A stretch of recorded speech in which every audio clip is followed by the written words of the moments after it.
Everybody, this is Gary Vee, Nerdchuck, and this is episode 294 of the Ask Gary Vee show. This is an exciting episode for me. As you can see, I'm perched outside my office. I have a small group of friends here. We did a really fun barter party for the Clouds and Dirt.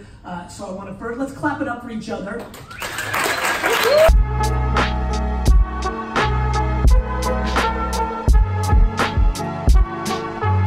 My words of wisdom are, it's 62, unhealthy, and cloudy, but we're still gonna make something great out of this day. Hey guys, so this is my day at Vaynermedia. I got to be on the Ask Gary Vee show and had a private talk with Gary, which I'll be showing you guys in a later video. So I hope that you guys enjoy this and you'll see the biggest lesson that I learned at the end of this video. And the reason why I got there, if you're wondering, is I bought a lot of shoes. So if you'll see right there in my closet, I've got a lot of them. So if you guys leave a comment down below, I'll choose one of my favorite ones and send you guys a pair of shoes. So hope you enjoy the video and peace. Well, there you go, sir.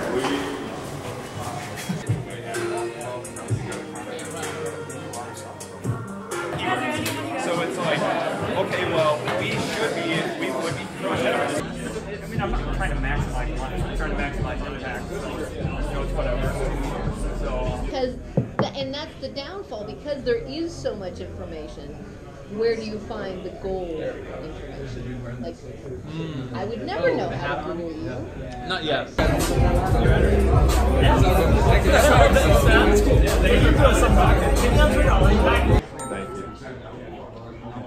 Alright, you gotta hit A or something. Alright, do you know how to play it at all? I mean, hit A. You're kicking off. Okay, I'm kicking off. Do you know how to play?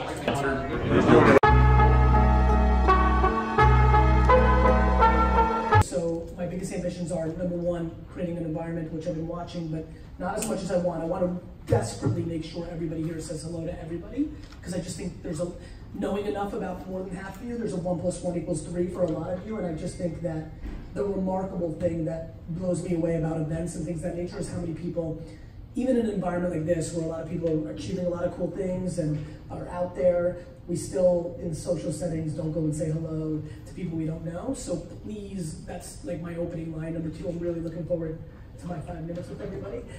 So I'm looking forward to doing whatever in that 5 minutes you'd like, obviously legal and not weird. And then I gotta run to Europe. My question is, at what point do you, so at a certain point you get 1 to 2 people to help you, but then at a certain point it gets to where it scales, and then it's like you have to hand it off from being you. At that point, like, how do you transition from 0 to 1, and then that 1 to 6 and beyond of that building the infrastructure of Human Inc., like you're talking about? Oh, I got this because I did it. I was just Sean Duras, and I couldn't film all my videos and be talking and running a new company and doing all this stuff. So I connected him with everyone I knew. I gave him access to everything I had access to, and then I let go of creative control. Because that's what you have to do. If I wanted him to send an email the way I want to send it, it's not going to work. I teach him what my voice is, but then I give him full creative control. And I'll tell you, one of my businesses, he runs it more than I do. He knows more about it than I do, and he's scaled it bigger than I ever thought it would go, because I gave him full control and then took away my creative control, I guess. Thoughts? Yeah, I think, there's this certain level of control, but I think the other part is like who is on that team, right? Finding the right culture fit. Like Sean and I are just best friends from. We have the same first name. Yeah. And like, There it is, folks. I think that's Great, just hire people with your first name and away you go. It's all billions after that. So I think it's really comes down to Rock's gonna be hard. You've met good luck. You've met a lot of Gary's team, and a lot of them have the same vision and culture, and like not just ingrained in them from Gary, but like from birth, right? And just some of those assets you have to find and have. And so I would say, as far as not from 1 to that, but finding that 1, I think that 1 really has to be ingrained in what you are and the culture you have, because that 1's going to get 2, and then that 2's going to get 4, and 4, 6, 8, and on and on and on. Gary's proved it with 900, but that first couple are really, really important. For me, there's a couple things, right? So something interesting has been happening in my team. D-Rock and I were, you might have saw, if you're following closely, I was garage sailing this Saturday, and Lou, who's not here, who's his name is Little Lou to me because I've known him since he was 6. His dad was my friend in the wine business. I've literally known him since I was 6. He's worked here since he was 18 and didn't go to college. Like, he's like been here for 5-6 years. He's like one of my Jets friends, so he's like a real friend. And I just know him extremely well. Like, he's like one of the kind of like people I really know. So he was with us. If you were hardcore watching, he was the one holding up the teddy bear in the background this weekend when I found the $20 angry bear. Anyway, D-Rock, are you here? No. Okay, I think this is right. I think this is right. I think Lou, so this Saturday, is this right, Sandy? Yeah, you're right. I was in the car, in between garage sailing, posting on Instagram. Like, the post was in, we have a system, like a text chain, we have a fucking text chain. There's a bunch of creative that we work on together. There's a loud team here, and I picked the one I liked, and I started writing the copy. And Little Lou, who I've known for 20 years, who's worked here for the last 6, who's like always around, is like sitting in the back, because D-Rock's in the front seat, and he goes, "What are you doing?" And I go, "I'm posting," you know, I thought he meant, why am I wasting a few minutes because we have to quickly get to the next garage sale because we don't want somebody to take some good shit. I was like, "Oh, I'm just gonna quickly post this Instagram, like I'll be, you know, I gotta post this." He goes, "You post your own Instagram?" So the answer is yes, and I write all the copy, and I think people realize how bad my grammar is, so I think they understand that, but I still don't think they believe it or they think somebody does it. I think the biggest thing that I think about when scaling is, what do you keep and what do you let go? And that has to be individual. The way you scale is by realizing 5 people doing an 80 of your 100 is better than just you doing 100.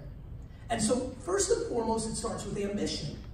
So for example, a lot of people say shit like, "Oh, don't look at Gary Vee, he has 20 fucking people, like that's why," you know, but what they don't realize is, first of all, and Andy, I'm trying to look for you, and Seth's blocking, but like the reality is, like, in its truth, and a lot of the teams here, in its truth, we could be remarkably efficient doing what we're doing with 6 or 7. The reason I have 20 is I'm training a lot of them to infiltrate the overall organization in the long term. I have 20 because I want, you know, because Babin right now is working, has been working. If you haven't noticed, he hasn't been around in content. He's working with Vayner Talent, one of our divisions. And 1:37 p.m. is something I have enormous ambition for. And whether it's Sanan or Sid or there's just so many people, Jake, there's so many people on the team here that I know can go and dominate there, but I'd like them to get incubated for 6 months to a year or 2 and really fucking know it. So my ambition is to buy the New York Jets. And so creating scale and being inefficient with 20, and we are plenty fucking inefficient with the amount of people we have, and that's why everybody's smiling, it's still ROI positive because I'm gonna scale them to the, you know, to the 900. I think you need to know what your ambition is, first and foremost, and then I think you need to hold on to what you value the most. On Instagram and Twitter, every single one of those posts are me, and I need it to be me, and I have to have it to be me, and like it means a lot to me that it's me, and that's what means something to me. And so, you know, that's just the way it is. So I think you need to think about what you want to be doing with your time and what you value, and then you start building a team around you that has complementary skills to the things, and I go one of 2 ways. Either they're very like you, and for me, to what you mentioned, I saw people shaking their heads. To me, where my team has to be very like me is they have to be nice. Yeah. Not super complicated. I'm completely suffocated in negativity. Thus, if I'm the fucking engine, I don't care if somebody's the greatest growth hacker or can fucking design his fucking Pablo Picasso. If Pablo Picasso's a fucking dick, he's out. That's what has to be like me. Everything else has to be not like me. Like, you have to be able to read an email. You know, like, and many other things, right? And so, you know, I think that you have to, ego is what holds back people from growing, right? They like the feeling in companies, and personal brands are tough, right? Because it's you. So like, I'm not comfortable with somebody writing on my behalf. Like, I have to say everything I say. Like, every piece of content is transcription for my words. Like, people like I always read the reviews, they're like, "Oh my God, this book sounds just like you, Gary Vee." I'm like, right. Like, it's literally, like, the ghostwriter is literally just making it grammar. It's transcriptions. So, I think that's what you have to think about. Okay, so I don't have to feel guilty about my Slack channels just being really unorganized. So it's just, you really focus on speed and people like you. Yeah, I mean, to me, like, you need to be you. Like, everybody's gonna always win most if they lean in more to what they are, instead of trying to do something that they see somebody else doing well and be ideological about it.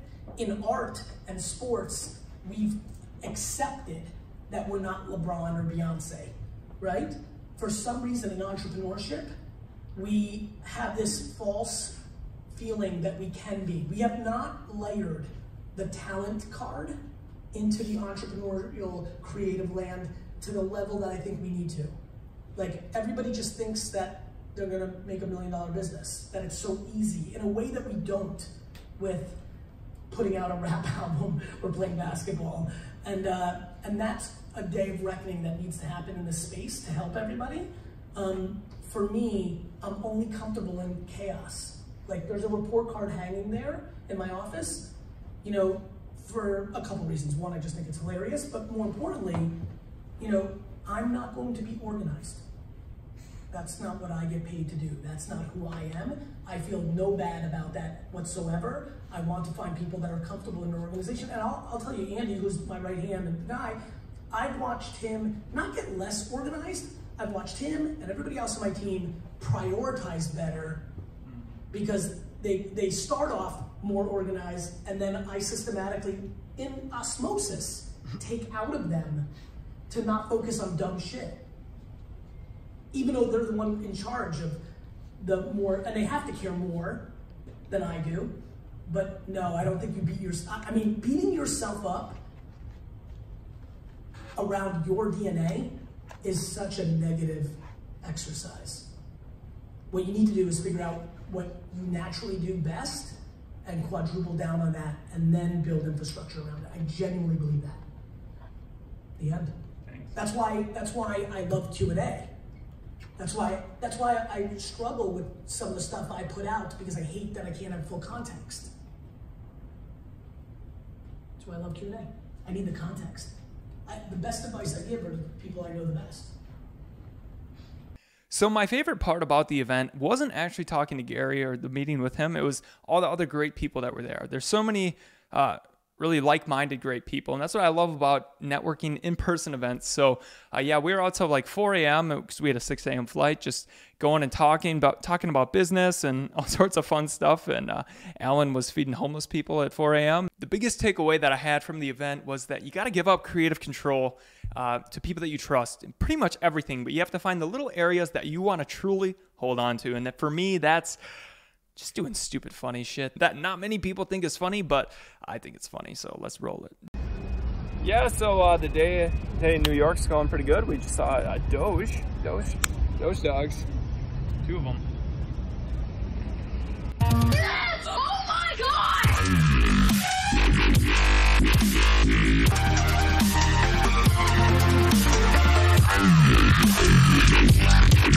It's a good life.